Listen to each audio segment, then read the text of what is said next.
Well,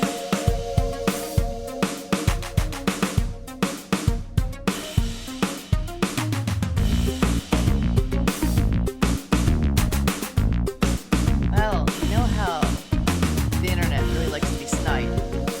No. The internet? Yeah, the internet. What? They're super snide. But they are not Snyder. Because Zack is Snyder. I love it. I really hope our audience enjoys this as much as John and I do, because this is like, especially the first episode of every month, it's like, what the fuck are you going to come up with? Like, and usually on the spot, and then it just sticks with us throughout the entire month. Yeah. No, it's a journey. It's a journey with each word. Well, I just came up with that on the spot. Yeah, we can tell, but it is still great every time. So hi and welcome Behind the Hype with me, your host, as always, Brian Dressel. With me, as always, is Chewy Darso. Hello. And Jonathan Artesy. Hey. Done with Kaiju Month, and by Kaiju Month, of course, I mean the Showa era of the Toho Godzilla movies.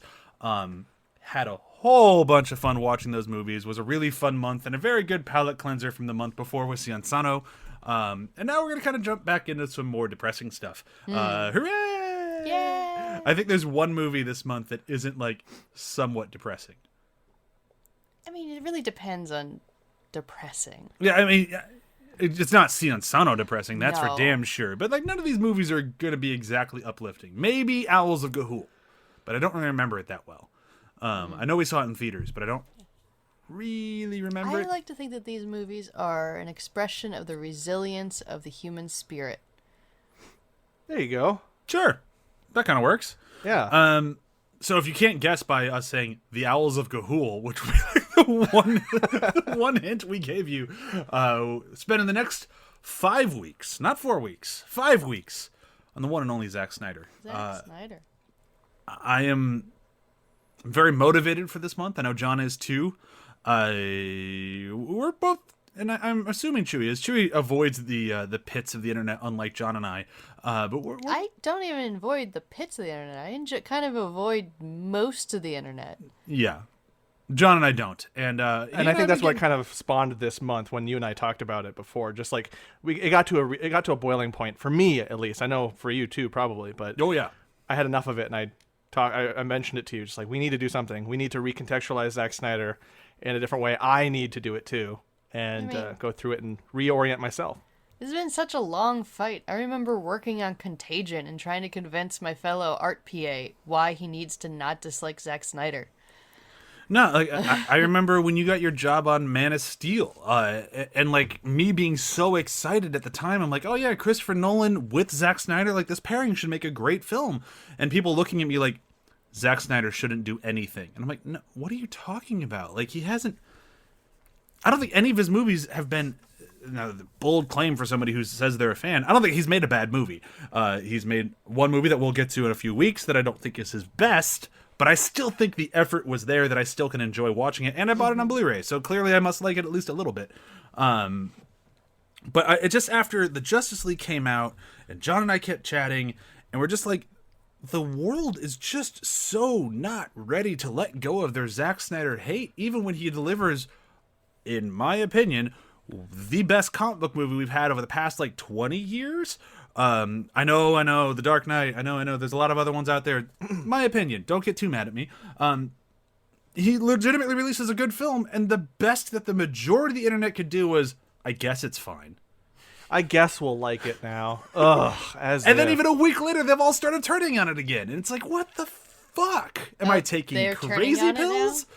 I mean, just like you go to like the usual suspects of like Honest Trailers and all those sorts of things, and like these are all excessively negative. Like, they defended the Joss Whedon one as not being that bad, and then like the Zack Snyder one comes out and it's like, this is shit. Why would anybody watch this? It's like, what is happening? So took it upon ourselves to, like, exactly how John said, we're going to recontextualize Zack Snyder, going back to the beginning today with Dawn of the Dead, and we're going to spend the next 5 weeks going over a smattering of his films. If you've been a long-time listener at After the Hype, we've already covered a few of these. We're going to cover them again, but just more from, like, the Zack Snyder lens, and I feel like we owe that to him, especially as movie fans who might have shit on his movies a little undeservedly.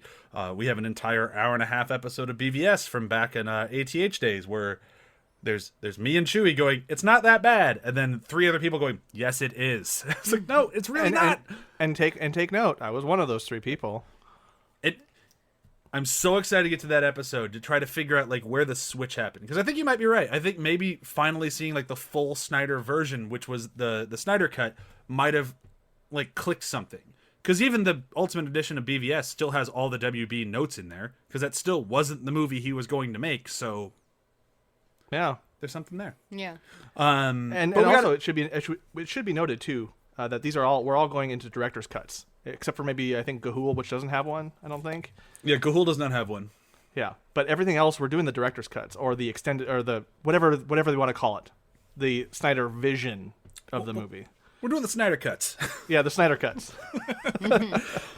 And unfortunately, because we're only doing so many movies, we can't do the Watchmen Snyder Cut, which, I mean, besides Justice League, which is the gold standard, is probably his best director's cut, at least in my opinion, from theatrical release to home release. Like that one, the jump in quality is astronomical. I'm the crazy person who thought the BVS, even the theatrical version, was pretty good, so I'm not probably the best person for meter on that, but man, the Watchmen one is so fucking good. That one was, I was kind of curious. I was looking at that to see if I could rent the ultimate cut, and you can't. It's actually hard to get. You have to buy it. And I'm like, well, I'm hoping that this month will at least turn my, move me on either side of the fence of either getting it or not. Because I'm curious. That's the one I have the most. I didn't like it when I saw it in the theaters at all. And I never gave the director's cut a chance. Because I just was like, no, this isn't for me. I'm not a big Snyder person. Whatever. You know what I'm going to say? It's time to go back.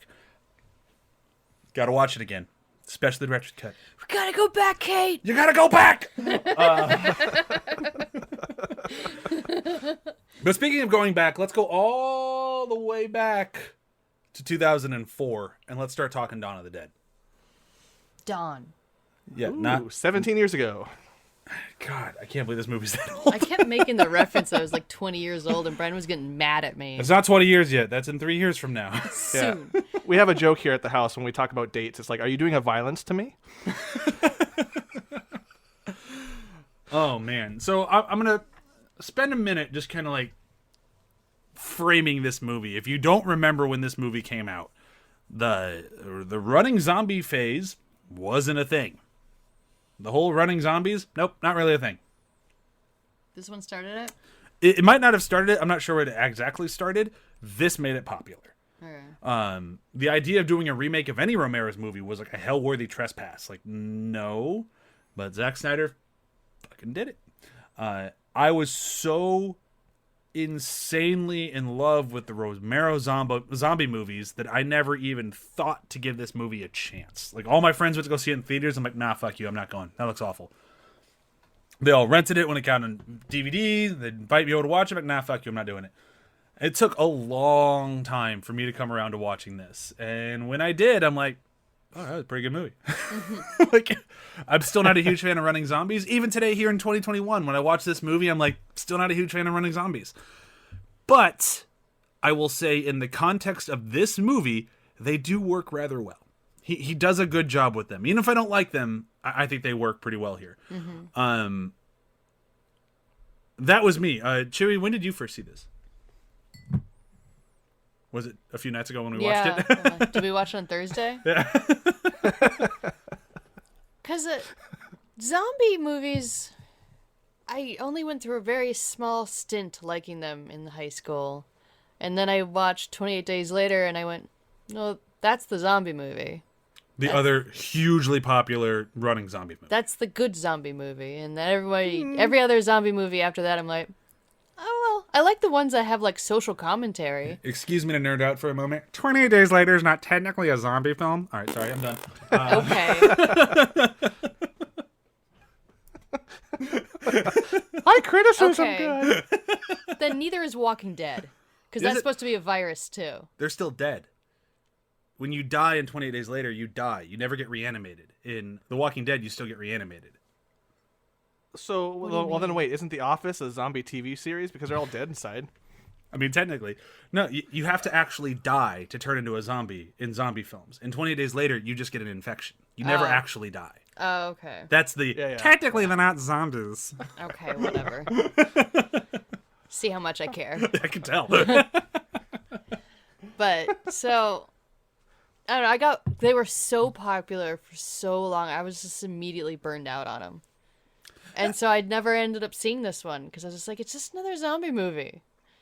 Now, before we get to John's first take on this, do you still feel that it's just another zombie film? We're all fans of Zack here. At least Chewy and I are, and John's coming around. So you can say you don't like his movie. But I don't dislike this movie, but to me, it's a zombie movie. Fair I enough. already know everything that's going to happen, and honestly. Yeah, but it's really cool. Anyhow, John, your first take with this one. Zombie movies have been a weird thing for me in terms of just not watching them in order. It's almost like another version of the Godzilla thing where I watched one and didn't watch the other. But this one's out there. Because I've seen, Night of the Living Dead, and then that was mostly it. And then I saw this, and then I saw the actual original of this, Dawn of the Dead. And then I saw the third one, Day of the Dead, where they're in a bunker. Such a good movie. Yeah, so I've seen these in such weird orders that I'd never really had a sense of, like, this is... I never had a fan sense of this is how it's supposed to be, or this doesn't make sense, or any sort of ownership on walking versus running, that sort of thing. Sure. And even though 28 Days Later wasn't a zombie film, it was like it was still in that vein, that same style of just and then running really fast. I'm being an asshole. I'll fully admit that. Yeah, Yeah, 28 yeah. Days Later is a zombie film. I get that, but I'm still going to be over here going, technically, I've adjusted my glasses. He keeps pushing his glasses up. Every time I've done it, I've adjusted my glasses, just so everyone is getting the full effect.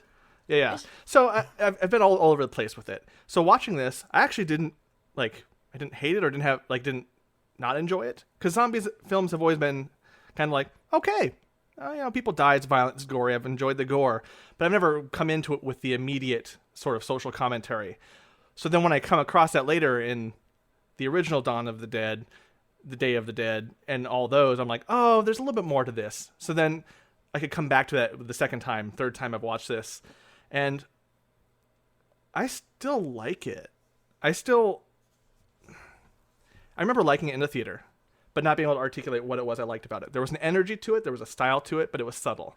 With this director's cut, that style part was a lot more pronounced, and there were a lot of things that it was doing that I was like, okay, this feels unique in terms of the zombie films that I've seen. It's its own thing, and it's kind of carving out its own little area. With its sense of humor, its visual dark humor, and its violence.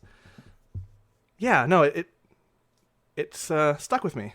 Yeah, and there's something that we should mention here on the front of this, in case you're not aware. James Gunn wrote this one. Zack Snyder is usually credited as like director and writer, or he worked with Chris Terrio a lot, but James Gunn is the writer on this one, and you can really tell. And I think it's kind of a shame they didn't work together more throughout their careers. I mean, I guess they still can. They're still pretty young, but they complement each other very well. Like Zack's visual style and his visual sense of humor mixed with James Gunn, like the way he verbalizes his characters, like they blended very well here.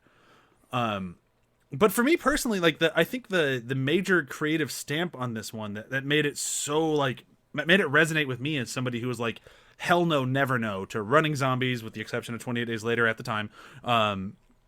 With the exception of that and fuck all else. I wanted nothing to do with this. But when you watch it, there's something a little bit different, at least in my opinion, about the way he did running zombies compared to, say, fucking everyone who's copied him since. His running zombies didn't feel like panic, look, they're running. It felt like there was a never-ending wave of death. And the second you walk outside, that wave is going to crash into you. Like, compared to most zombie whatever, there's always you go back to the season 1 of Walking Dead, they figure out to cover themselves in guts and then they can walk around the zombies. Or even later seasons, they just wear zombie skin and they can walk around the zombies. They do it in Shaun of the Dead. They do it lots of places where you have to figure out how to be outside and be safe. And that's a sticking point in a lot of zombie films. The major thing in Dawn of the Dead is outside is not safe in any situation. No. As soon as a door opens, one of the characters is guaranteed to die. That is very true.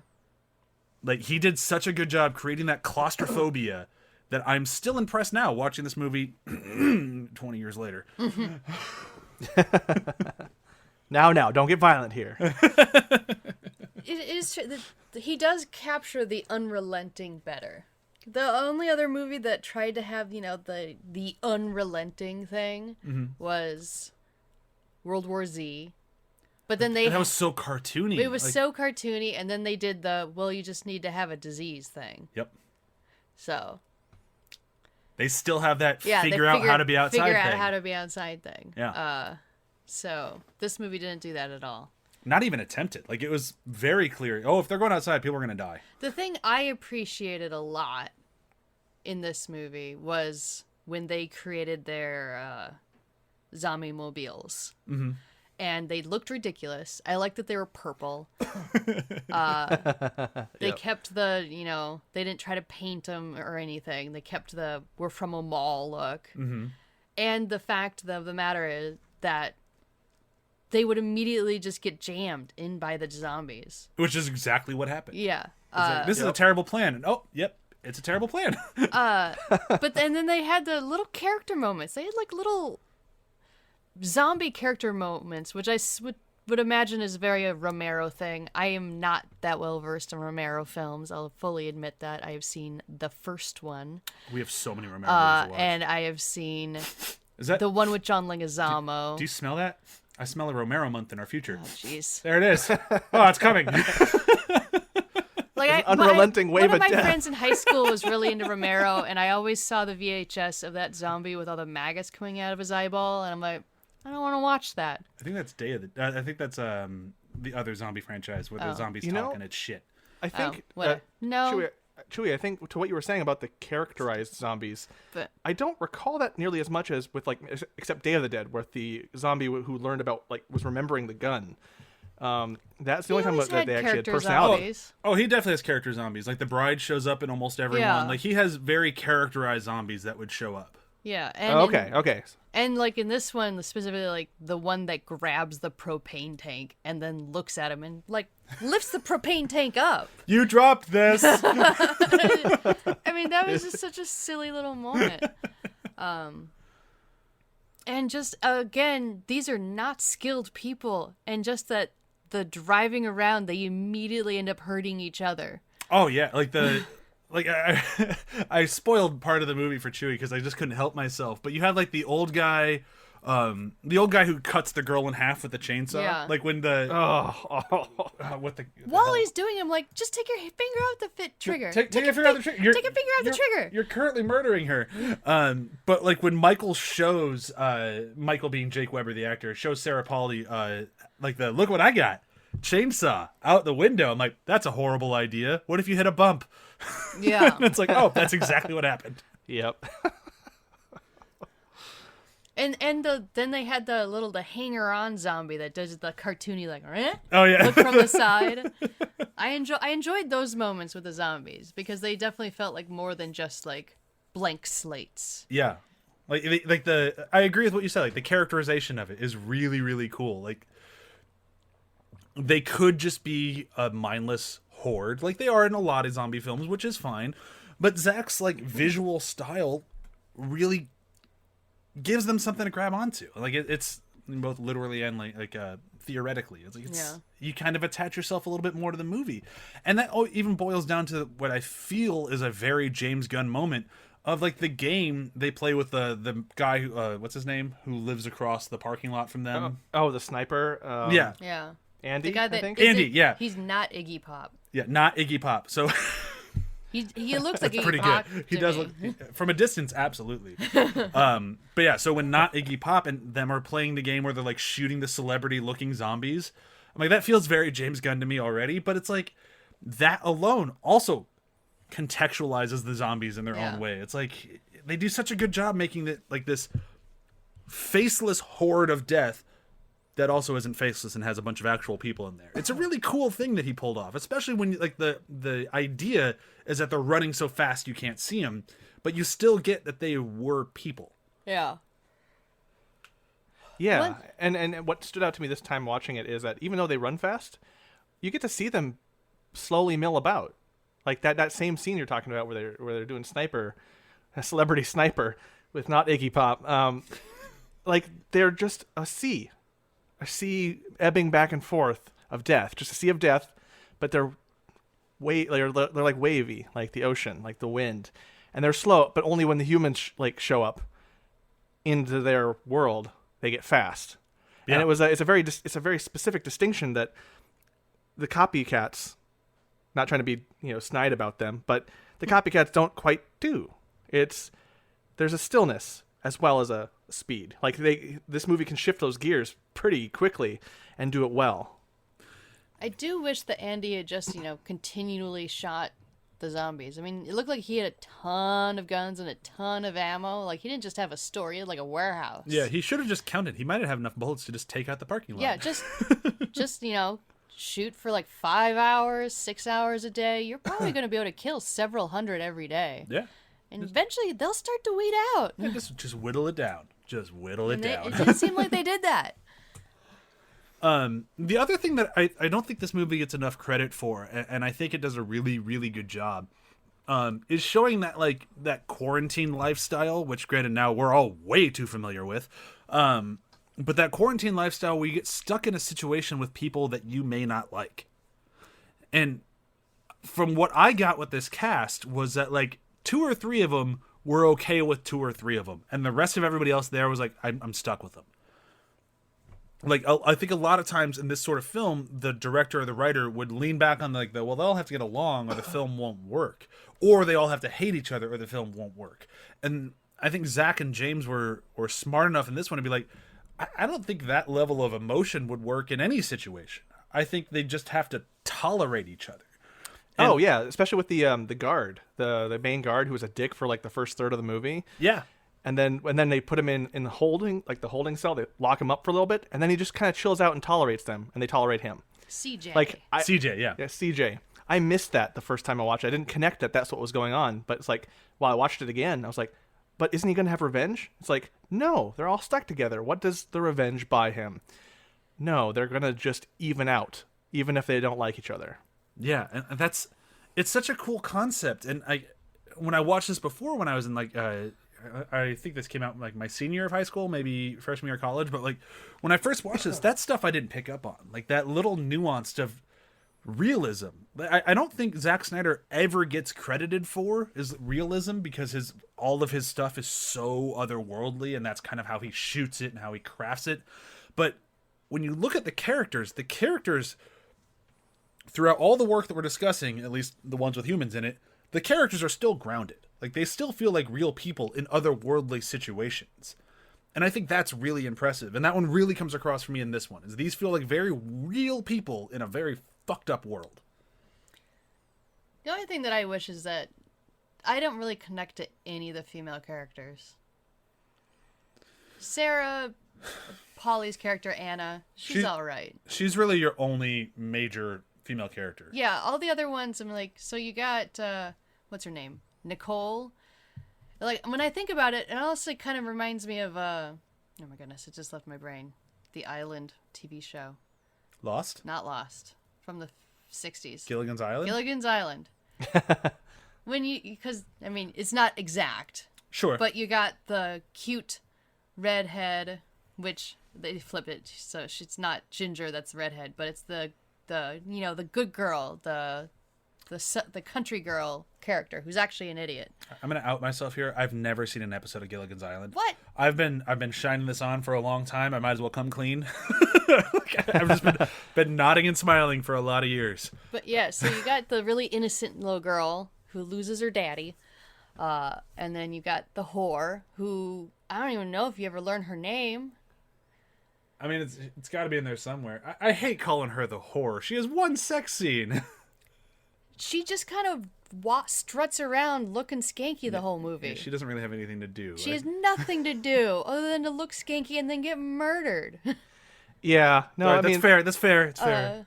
But it is something interesting to put a pin in as we go through these other movies and how Snyder ends up handling women characters. He's gotten so much better later. with his female characters, immensely better with his female characters. Yeah, so it's good that you shine a light on this. Yeah. Yes. It's good because Luda, the Russian woman, seemed okay. You didn't really get to know her. Yeah, I feel like the Russian woman and then the... She was just the pregnant one. so you really get much out of her. Yeah, and then the older woman that Mekhi Phifer shoots. I feel like both of those female characters had a lot of headroom, but they didn't really do anything with it. Yeah, there's a lot to do with them, but the older woman was the most interesting female character, I would say. She was incredibly capable. Mm-hmm. She saved people. She was able to drive around that truck and get into the building. Yeah. They would have all been dead if it wasn't for her. Yeah, she was a fascinating character who unfortunately just gets shot and offed. In such an kind of like silly, why did this happen way. But just to stick on that moment, just for a second, I really appreciate that she dies in that situation. That sounds like a really fucked up thing to say. But because she is such an interesting and like well-rounded character, you don't expect that shot. I guess. Like, I did not expect her to be the one to die right then and there. Like, so for what it's worth of like subverting expectations, I will give it that much. I agree with you; they shouldn't have off one of their best female characters, but I do think it worked for the movie. Yeah. Well, and it's also what that death is communicating in these zombie movies, right? Because you've got the other characters, the other female character the other two, they die in a very not great way, and then anyone in zombie movies who dies of zombies, they're not quite. They're fodder. It's fodder for the movie. Whereas the older woman, she dies by the hand of someone else, a human, the monstrosity of a human and his choices. And it's like, a broken man. Yeah. So that almost makes her. It shines a light. It makes it more interesting. Not that she died, but she didn't die the easy way that zombie movies will kill a lot of characters with. A lot of characters die from zombies in these movies, but she died by a human, an actual human, and. Yeah. And with this director's cut, they actually spend a lot of time in that moment with close-ups on the bullets, her boot on the cigarette. Like, they really style up her death. I mean, that's one of the things that discussing it more actually makes me more annoyed at Anna, Sarah Pauli's character. Because other than the fact that she's a nurse, what is her character? Yeah, she doesn't... She is nothing. It feels like every now and then we'll get into these movies where I feel like they intentionally leave a main character as a blank slate so that you yourself can kind of feel yourself as the entry point character. I've never been a fan of that. I think it's worked all of one time, and that'd be Luke Skywalker in A New Hope. Because even he has more characterization in every other movie he's been in since then. But like beyond that one time, I'm like, no, just give us a character. We'll relate when you give us a better character. Yeah. Because I don't think you're wrong. She's a nurse. And what else can you say about her? She lives through the movie until maybe the end. Yeah, everyone else you have more like character aspects to. Even the skanky girl seemed to have more character aspects. So I definitely agree. I think that's I'm just guessing here, but I think that's kind of what it was. I could be wrong, but I've noticed that a lot, especially as we throughout the years of doing After the Hype. I'm like, whenever I don't like a main character, I find that they're usually a blank slate, and that's why I don't like them. And then Michael, who is the other kind of main character / Anna's love interest, you get a whole backstory on him. Oh my! He is one of my. It's a vague backstory, but it's a story. You get to know him. But Michael has, at least to me, he has my favorite character moment in the whole movie, and it's like right out of the gate, and it's just a well done, well acted, well directed, just a great scene. Where Mekhi Phifer just throws it at his face, like, who made you in charge? What did you used to do? And he's like, I sold TVs at Best Buy. Yeah. Maybe he's a really good salesman. He's good at talking to people.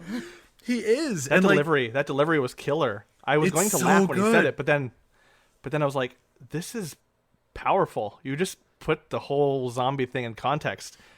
This is the great change for humanity. Like, suddenly a salesman is a leader.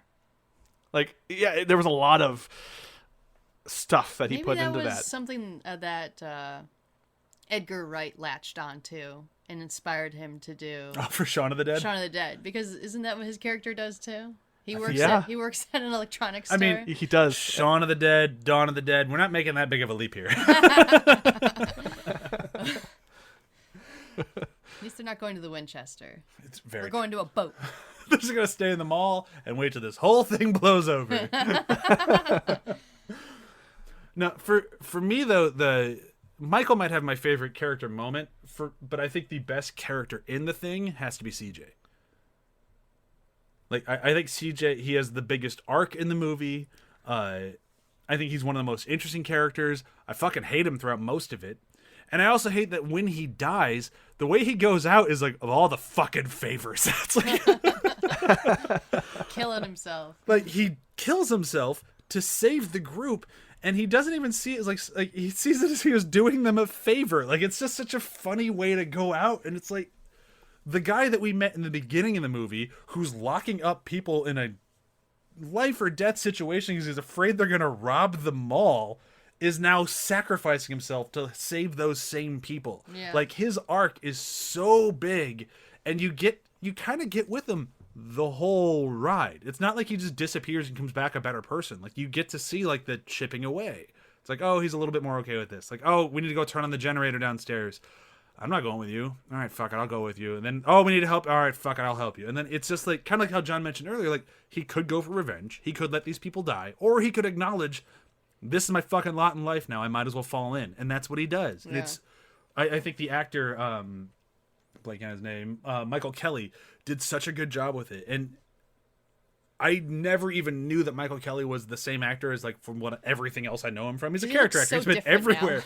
But yeah, like, you look at him back in this movie with the goatee and the hat, I barely even recognized him. But he did such a good job in this.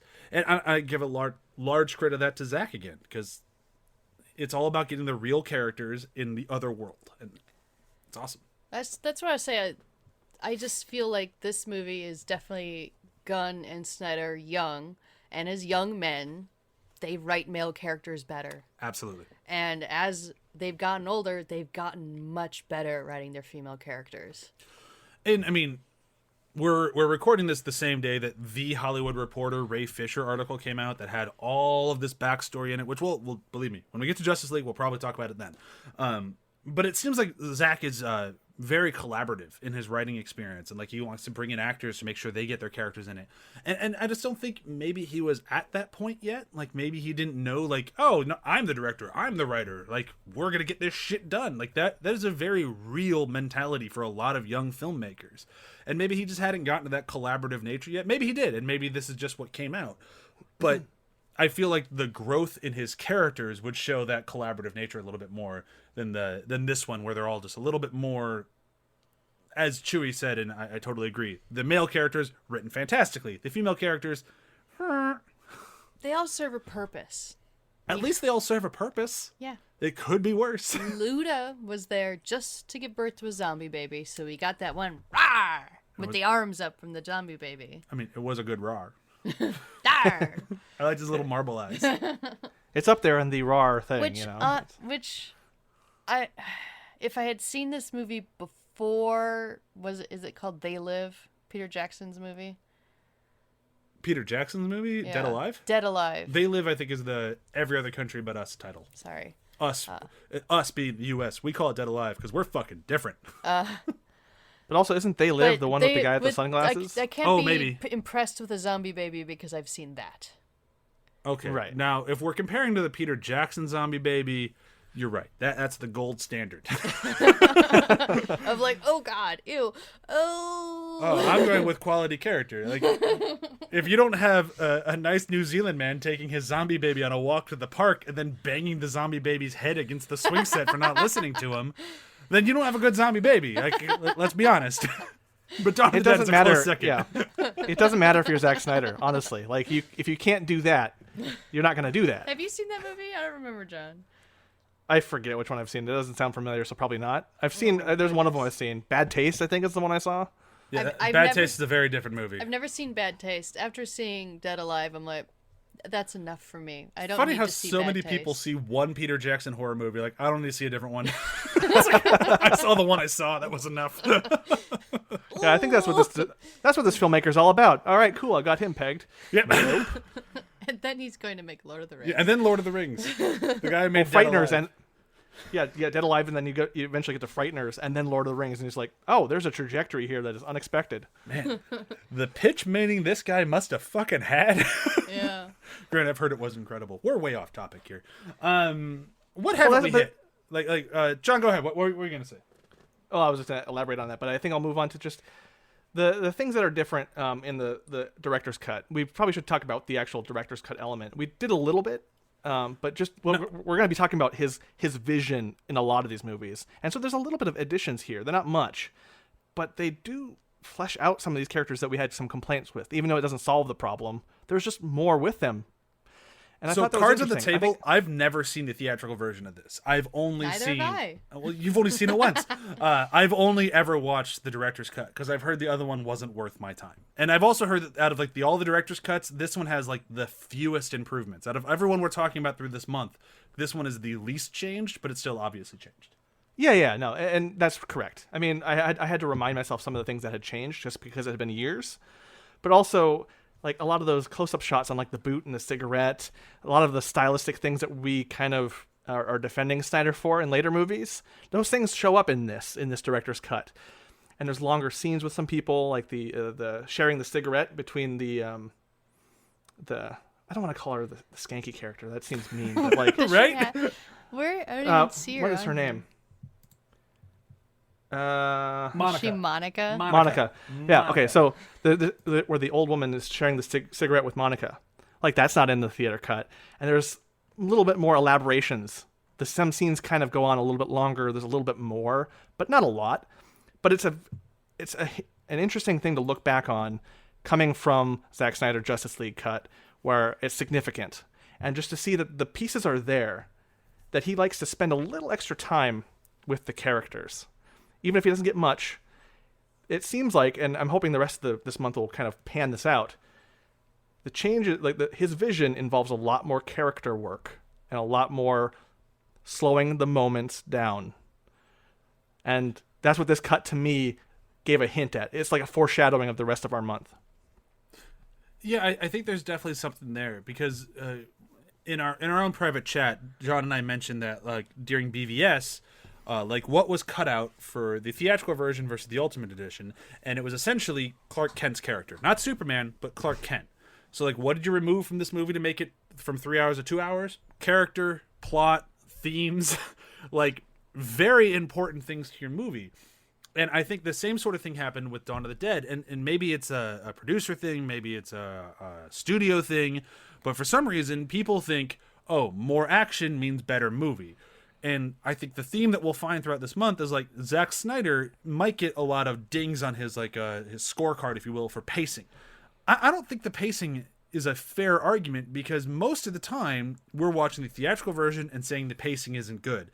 And then you watch the director's cut and it's like, oh, it's a lot slower of a movie, but suddenly I care about way more people. Maybe his pacing was correct? Like maybe the studio was wrong here? I'm saying this very sarcastically. Like, obviously his pacing was correct and the studio was fucking wrong. But that's what you kind of learn is like, oh no, Zack is very good at storytelling. Like, well, and I think we've learned, we've kind of been trained into this idea that tight, incoherent editing is economic storytelling, and if that's what economic storytelling is, then I hate it. Because that's not what economic storytelling is. That's using the most out of what you have. But we're used to, especially with some recent big monster movies, we're into this idea of having shorter movies. Like, you got to get the runtime to like 2 hours because that's the best thing you can have. And then you wonder, like, well, why doesn't the plot make sense? Why do we not care about these characters at all? You know, sometimes you still make a movie that's over 2 hours long and do all the things you're saying and it still doesn't make any sense. I mean, sometimes. Like the Bourne movies. Hey, those Bourne movies all make sense. They might not be good, but they make sense. Yeah. And I think some of them are good. But yeah, that's just what this month is. What we're going to be proving through this month is that the economical storytelling that we're in a mindset of today, that we gotta do the most in as little time as possible, is not the right way to make a movie. No. And we've been dinging Snyder wrong for that. I think through this month, especially starting with this, we can prove that wrong for him as a filmmaker. I'm specifically just bringing up Bourne movies because they're like the antithesis of Snyder style. That is okay from that point of view. Very true. So we're gonna have this guy. He's gonna have no superpowers, but he's gonna bulldoze Europe, and we're gonna do some fight scenes, and they're gonna be fast. You're not gonna have any idea what's going on. Why are they fighting? Who knows? Who's that guy? I don't know, but he just got stabbed with a magazine. Wait, what? Bourne. Yeah, no, none of that shit would fly in Snyder's film. And that's not to give a pass to movies that are too long, right? That shouldn't be long, like Nolan, anything, that are way longer than they need to be. And I just watched one the other night involving two characters from a Fast and Furious franchise that was about maybe 40 minutes longer than it should have been. But I still haven't watched that one. I need to. Yeah, it's long. Hobbs and Shaw. It's long. That's what I've heard. That's why I haven't watched it yet. And when you think it's over, it's like there's still more. And incidentally, none of the movies so far, because I've watched ahead for some Snyder stuff, I've not had that critique in any of these. I can honestly say that, like, if a movie is, I'll rephrase, a movie should be as long as it needs to be. Like that's it. Full stop. Like, so if the Martin Scorsese movie that about two Jesuit priests that go to Japan to try to, help religion. That's a long movie. Needs to be 3 hours, then it needs to be 3 hours. It's a long movie. It didn't bother me at all. But like, I'm trying to come up with a movie that I don't like that's long off the top of my head. Tree of Life, 2 hours, could have been 20 minutes. Hey. Well, I do need to also revise myself a little bit. I'm looking at the Bourne movies and their run times, and so far only one of them is over 2 hours. Oh, really? Oh, well, until you get to Bourne Legacy, and that one's 135 minutes. That's the longest one. Oh, wow. Yeah. Well, I mean, I guess it's very interesting, I know. Riveting. I guess, even though you haven't seen it, the Hobbs and Shaw example does work, because that is long, and for the type of movie it is, that's action, cars, fighting, guns, it should be short. And punching, it maybe shouldn't be as long as it is. And maybe some of those plot points that are there to just have more of those things happen, you can scale it back, and it's still good, even great. Whereas with this, like, those extra things didn't make it feel longer. Yeah, you know what? We'll keep it in kaiju. Here's my number one thing, like my number one example of a movie that I still love, but could be an easy 45 minutes shorter. King Kong. Peter Jackson's King Kong, way too fucking long. Oh, okay. And I love that movie. They need way too fucking long. They need more running shots. Yeah, no, we need to spend more time on the boat on the way to King Kong. No, you don't. No, you don't. You didn't help your case at all. All this is to say that, like, it needs to be as long as it needs to be. And I think we will find throughout the rest of this month that Zack Snyder is very good at making movies the right length. For the story, I should say. Yeah. Not for your afternoon necessarily. And also that it's an important discussion to have with any movie that gets kind of lost these days. That when you come across a movie and you try to critique it in your mind, the length should be a part of that, just like that inner monologue with yourself, that inner discussion of just like, this was long, but was it long for a reason? And we're going to have a lot of those reasons for Justice League later. And this doesn't matter as much because it's a zombie film that you cut these things out and they're still fine because it's a zombie movie and that's cool. But those extra shots did communicate something more. They were specific, and they paused the movie a little bit. Just like with the swaying zombies out above, that they could see that they were shooting. Like the slow zoom in, slow motion shot asks you to pause and asks you to think about this or slow down. And I think that's an important filmmaking technique. Yeah. He didn't use it in this movie much, did he? There's still a lot of slow-mo here. It's not the same version of slow-mo. Like, his style in slow-mo changed as he gets more... I'm trying to remember when they did slow-mo. When they shot the zombie in the water. Mm-hmm. And I guess, when they were shooting each other after the zombie baby happened. Yeah, and then sometime after, like, when they're trying to get to the dock, I think there's a slow-mo shot in there somewhere. Oh, and each time there's an explosion. Well, yeah, of course, because that one looks fucking cool. That's me. Yeah. I think we're good to start a. I guess we could do quotes, but I'd do quotes favorite moments. I'd kind of do a slash. Either or will work. Yeah. That feels right. So for me, I've already kind of said that my favorite moment in the movie it's a very much a character moment. As I'm guessing the majority of this month will be. It has to be when Michael says his job, and it's just like this. Yeah, that's what I used to do, but the world's over now, guys. And like he's like the one guy who's like, no, this is it now. We're in a zombie apocalypse, and it doesn't matter that I sold TVs because we're all fucked. Such a good moment. I think I'll go with the moment with the old guy, which we really haven't talked about at all. Because he had some great lines. I don't know which one. They're like equal for me. The one where he's talking to CJ and he's like, and I think that's when I realized I was gay. And CJ's just there like, God, please stop. CJ is not a tolerable man. I mean, for the type of person he is, he's actually doing a pretty good job in that moment. That's true. And then when they want him to say something at the makeshift funeral, he's like, I played the organ. It was a job. Pretty good. And they kept going, you worked in a church. You got to know what's something to say. Yeah, no, that character was pretty great because he was in this narrative because he wound up in this narrative, not because he necessarily tried to. Like, that plays through with that actor the whole movie, and it's... That poor man was in the wrong place at the wrong time and is just stuck there. And honestly, the more I'm thinking about it, the more annoyed I am at Anna's character. Again, I've already mentioned it once. I'm thinking about how they gave him all those character moments. And even the country girl, she gets character moments because she is an artist and knows how to spray paint. Like, each person gets something, and Anna doesn't do anything. She gets to kill Phil. Phil from Modern Family, Ty Yeah, Burrell. I know what you mean. But it just Yeah. I didn't notice the lack of characterization about her while I was watching it until I had to think about, like, okay, well, what does she do the whole movie? She kills Phil. Yeah. And then she goes over to the Winchester and gets a pint. Yeah. Waiting for the all to blow for over. the whole thing to blow over. Because in the line She's for like Shaun of the Dead, it's Bella, Phil. and Kill I just Phil. didn't even realize it.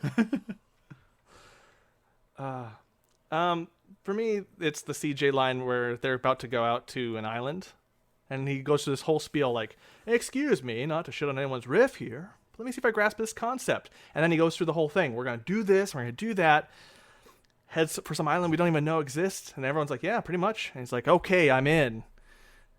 I liked it when he remade that entire scene in Guardians of the Galaxy. Yeah. Because he totally fucking did. Yeah. And it works. Like, that's the thing. The line worked on me. James Gunn recreates that entire scene of Oh. the... Okay. He wrote this one, then he went and directed that I one. thought Michael Kelly was in Guardians. Oh, Wait, no. I don't remember No. that. That's such a good fucking scene. Yeah. Yeah. No, and it's just, it's a great scene delivered great, and I guess I like this scene no matter what movie it's in. So It's a good scene in Guardians, too. Like, Yeah.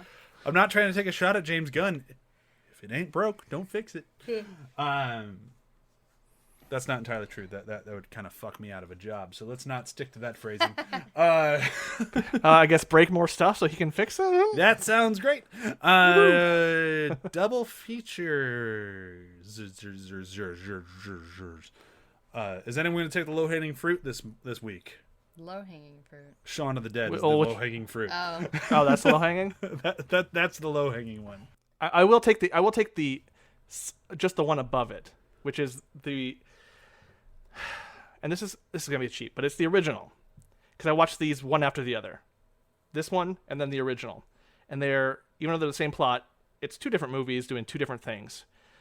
And I think if you're into zombie movies and you need to get a sense of the context of this in its time relating to the original Dawn of the Dead, I could sit through two of these, this one and the original. Well, I'm really ashamed of mine, because mine's very much in the same vein. I was going to go with Day of the Dead. Specifically the Romero one, not the bullshit remake that came out after Dawn of the Dead, because apparently they all had to get remade after one of them did it right. I saw that one too, and you're right. Yep. And I'm totally negating the 90s remake of Night of the Living Dead. I apologize. That movie is phenomenal. Everybody should watch it. But as far as like these modern remakes, if you will, modern being 20 years ago, fuck, I'm old. Stop hitting me. But I actually just recently rewatched Day of the Dead on HBO Max, and I forgot just what a goddamn masterpiece that movie is. Like, it just does such a good job of like that claustrophobia feel, and that the zombies are an unrelenting force of death. And I feel like a lot of those same themes really play well here, but either in the Romero lens or the Snyder lens. And I think you get similar themes in both, but done totally different. Whereas I feel like not to knock your choice, John, because I think it's a good one. I feel like those two movies are so totally different that they pair well together. Whereas I feel like the Snyder Dawn of the Dead and the Romero Day of the Dead are so similar they'd pair it well together. Does that make sense? Yeah. No, we're going for contrast and parallel. Yeah, contrast and parallel, but using the same director. Yeah. I'm just gonna have to go with Anna and the Apocalypse. It's a winner of a movie. It's a very different zombie movie. But a really And it's good zombie movie. It's a good zombie movie, and it ends on a pretty big bummer at the same time. Yeah. Yeah. As did this movie. Yeah. They're definitely dead at the end of this movie, by the way. They might have survived. You don't know how fast they're able to push the boat away from the dock. One of them definitely died. I'm not sure which one, but one of them, whoever dropped the camera is probably dead. Oh yeah, Anna would have found her way off the island somehow. Yeah. Granted, they're out of food and water, so never mind. Chewie's right. They're all dead. Yeah. No, they're fine. Anna never did anything to survive on her own. She just kind of followed everybody.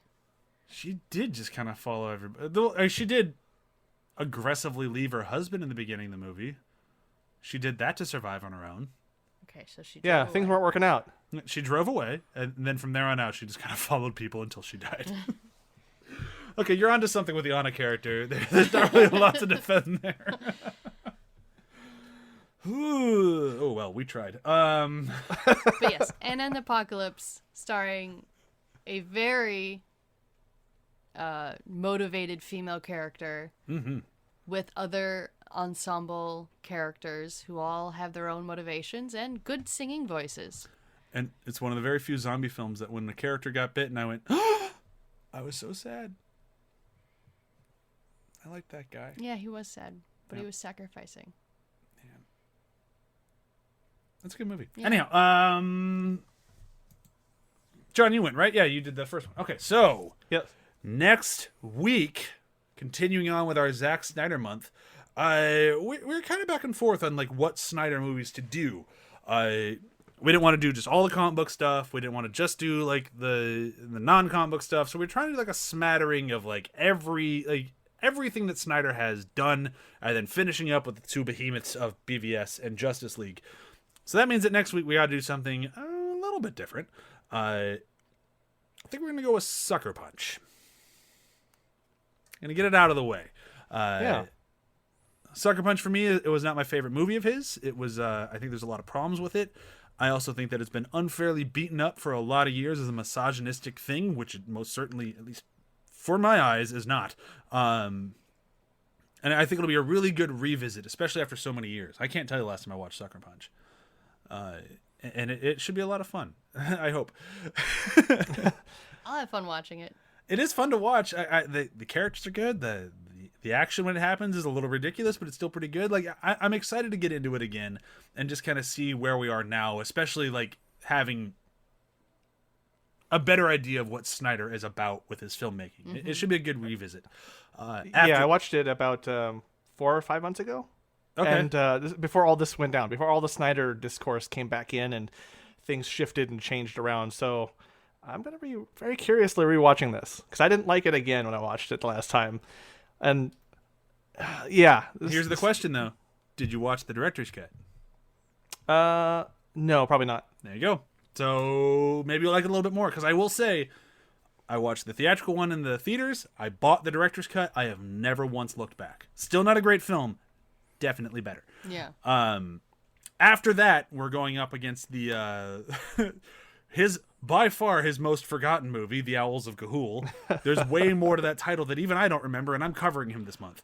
I had to look it up every time I used it in a lower third for a video recently. Like, it's not just Owls of Ga'Hoole. No, it's actually Legend of the Guardians, The Owls of Ga'Hoole, or something like that. And is there more to it after that? It's like the search for something or something. Like, hoot motherfucker. It's based on a series of novels. It was supposed to be a franchise. Yeah, that didn't happen. This one did not connect with a lot of people, and it was just kind of widely forgotten. And I still make fun of it every now and then when I say things got moon blinked. But I am definitely excited to look at that one again. And then after that, Mr. Matt Dykes from England will be joining us to discuss the juggernauts of BVS and Justice League. Mm-hmm. and I'm very excited. I got my new 4K restoration version of BVS in the mail today. It has the full-blown, glorious 4x3 scenes in it, which I'm... I still don't understand why people get so riled up about that. The more angry they get about it being 4x3, the more I love 4x3. I was just like... Oh, it's different. I'm angry. It's like, oh my god. Oh man, how people have forgotten their old TVs. Like, you used to live on 4x3. You used to take a movie back to Blockbuster if you accidentally rented the widescreen version. Yeah. Right. I had conversations with people about that when I worked at Barnes & Noble, trying to explain to them the difference between widescreen and full screen and why widescreen was better. But well, widescreen's better when you shoot it in widescreen. Yes. That it makes sense. Yeah. Well, interesting tidbit. I have an old DVD copy of Bug's Life, and it has the full screen version and the widescreen, but they made two versions of the movie, a full screen version and a widescreen. So it was made for full screen and widescreen, and I've watched both, and I'm like, that's weird. They made it work. That's a lot of extra animation. Yeah, that's a lot of work. Huh. Yeah, no, they just framed it correct. Like, they framed it better, and everything kind of fit into the frame that needed to. It's a weird one to watch, but the DVD is so old that you have to, like, flip it, I think. I guess it's a very old DVD, so you still have to zoom in no matter what. I have plenty of those. Widescreen on one side, full screen on the other. Good stuff. Yeah. All right, so that's the upcoming month. I'm excited to get into it. It's gonna be a doozy, and I'm really excited to have Matt Dykes back on. I know he's excited to join us. When I first mentioned that we're gonna be doing a month on Zack Snyder, he's like, "Would it be weird that I'd want to be on every episode?" No, it wouldn't be weird at all. We just probably can't schedule it because you live in the wrong country. Did I say wrong country? Sorry. I'm not gonna correct it though. Everybody else who lives there is cool. Matt should move, is all I'm saying. Anyhow. He bought a house. He's not going anywhere. Yeah, he bought it in the wrong country, is what I keep saying. I know he's going to hear this some and be balloons like, attach some balloons to your ding dang house and fly it over here.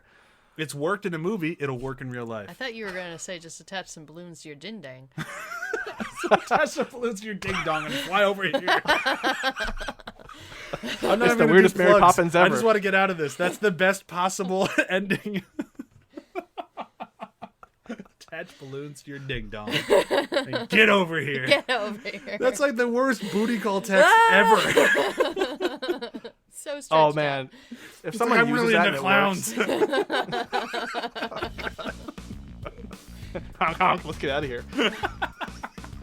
Oh god. Okay. That's gonna hear that. Yep. All right. I think we're running out of gas. Should we just say goodbye? All right. Goodbye. All right. I'll do the briefest plug. Go to athpod.com. Bye. That's it, right?